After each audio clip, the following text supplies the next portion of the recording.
Halo semuanya, kembali lagi bersama saya Wa'run. Kita rekap dulu di bagian sebelumnya bahwa Tangsan sedang rapat bersama dewa berkelas lainnya. Pertikaian pun terjadi karena pendapat Tangsan dan dewa kehancuran berbeda. Singkat cerita, Tangsan pulang ke rumahnya setelah mengetahui bahwa Xiaowu telah mengandung anak kedua mereka. Baiklah, kita masuk ke bagian kedua yang setelah Tangsan pergi, terlihat dewa kehancuran berdiri di atas awan berkabut. Saat ia sedang termenung itulah tiba-tiba terdengar suara lembut dari belakangnya. Ternyata itu adalah dewi kehidupan yang sepertinya dia juga heran dan bertanya-tanya, sejak kapan dewa kehancuran berada di sini? Dewa kehancuran berkata dengan dingin bahwa bagaimana alam dewa bisa berkembang jika Tangsan terus keras kepala. Dewa kehancuran sepertinya sangat ingin alam dewa diperluas, namun apa boleh buat, bagaimanapun juga Tangsan adalah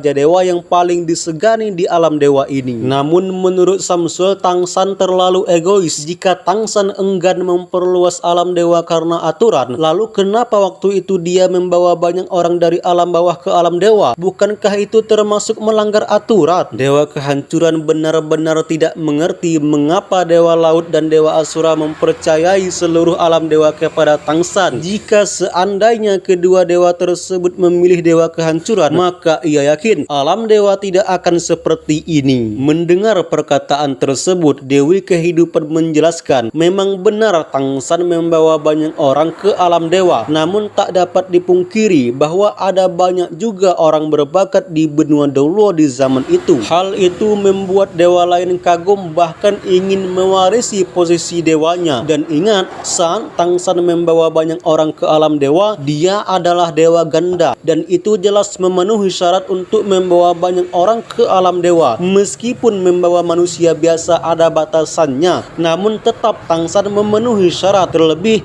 dua raja dewa besar tidak mempersalahkan perbuatan Tangsan pada waktu itu. Dewi Kehidupan tahu kalau Samsul tak puas karena dua raja dewa besar menyerahkan alam dewa kepada Tangsan. Namun kedua raja dewa tersebut pasti memiliki niat tertentu kenapa mereka memilih Tangsan. Bahkan jika seandainya kedua raja itu mempercayai seluruh alam dewa kepadanya, takutnya dia juga akan melakukan hal yang sama seperti yang Tangsan lakukan. Ketika Dewi Kehidupan mengatakan fakta ini, Samsul tiba-tiba berbalik, sepasang matanya seketika menjadi merah darah tajam. Dia menatap Dewi Kehidupan dengan niat kehancuran yang menakutkan. Melihat akan hal itu, Dewi Kehidupan menghela nafas. Dia pun menenangkan Samsul dengan menjelaskan kalau Samsul memang memiliki niat yang baik, namun memperluas alam dewa dengan maksud mengambil alih seluruh rim alam dewa itu bukanlah hal yang baik. Dewi Kehidupan menceritakan kalau dulu kedua raja dewa besar telah menemuinya secara pribadi sebelum mereka pergi. Nah, Dewi Kehidupan yakin bahwa pada waktu itu kedua raja dewa besar juga ingin menemui Samsul, namun karena Samsul adalah dewa yang sulit diatur,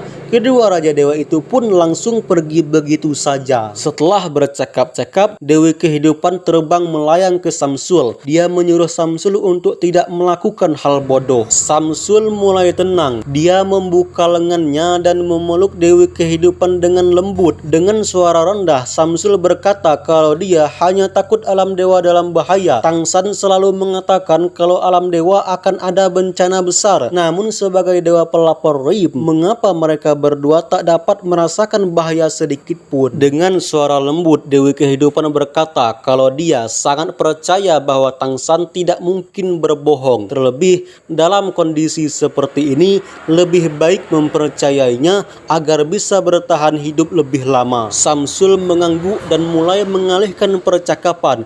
Dia bertanya tentang kehamilan anak kedua Tangsan. Dewi Kehidupan membenarkan dan berharap anak kedua Tangsan adalah laki-laki. Samsul tiba-tiba memeluk tubuh istrinya tersebut dengan halus. Ia meminta maaf karena niat kehancurannya membuat mereka berdua tak bisa memiliki anak. Dewi Kehidupan tersenyum sembari berkata, jangan salahkan dirimu. Ini bukan sepenuhnya salah Samsul. Terlebih hidup berdua selamanya sudah bikin Dewi kehidupan bahagia, lalu untuk apa berharap lebih? Samsul mengangguk. Tiba-tiba matanya memerah seolah sedang menyala. Dia melihat komite alam dewa dengan pandangan yang sangat dingin. Entah apa yang Samsul pikirkan sehingga Sin beralih ke Tangsan yang sepertinya dia sudah sampai di rumahnya. Dia berkali-kali memanggil nama Xiaowu. Sosok biru dan agung nampak sedikit terburu-buru dan tak sabar mendekati istrinya tersebut. Diketahui bahwa mereka sudah bertahun-tahun di alam dewa namun hanya memiliki satu anak perempuan. Sudah jelas karena seorang dewa dan dewi memang sulit memiliki keturunan. Makanya setelah mendapat kabar gembira dari Dewi kehidupan, Tangsan seolah tak dapat menyembunyikan ekspresi bahagianya. Tangsan dengan cepat memegang dan duduk di samping Xiaowu. Dia merangkul dan membelai istrinya tersebut sembari bertanya,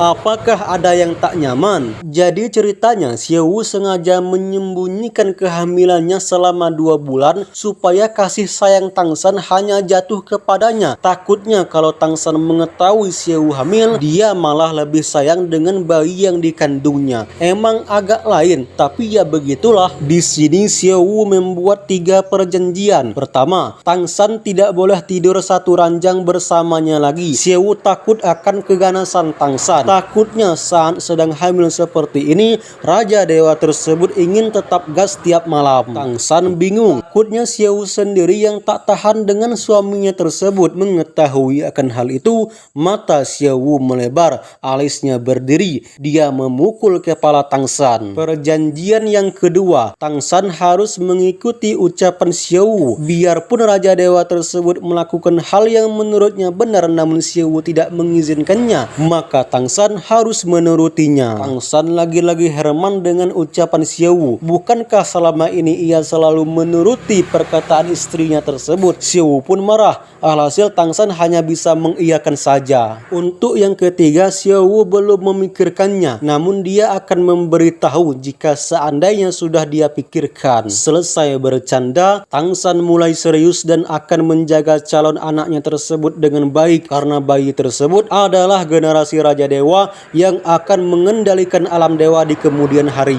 Mereka pun memikirkan nama calon adik Dewi Kupu-Kupu tersebut. Terlebih, Xiaowu sudah mengetahui dari Dewi kehidupan bahwa anak kedua Tangsan dan Xiaowu adalah laki-laki. Nah, bagaimana Tangsan melindungi Xiaowu nanti? Akankah keluarga Tangsan akan baik-baik saja atau malah sebaliknya? Patut kita tunggu.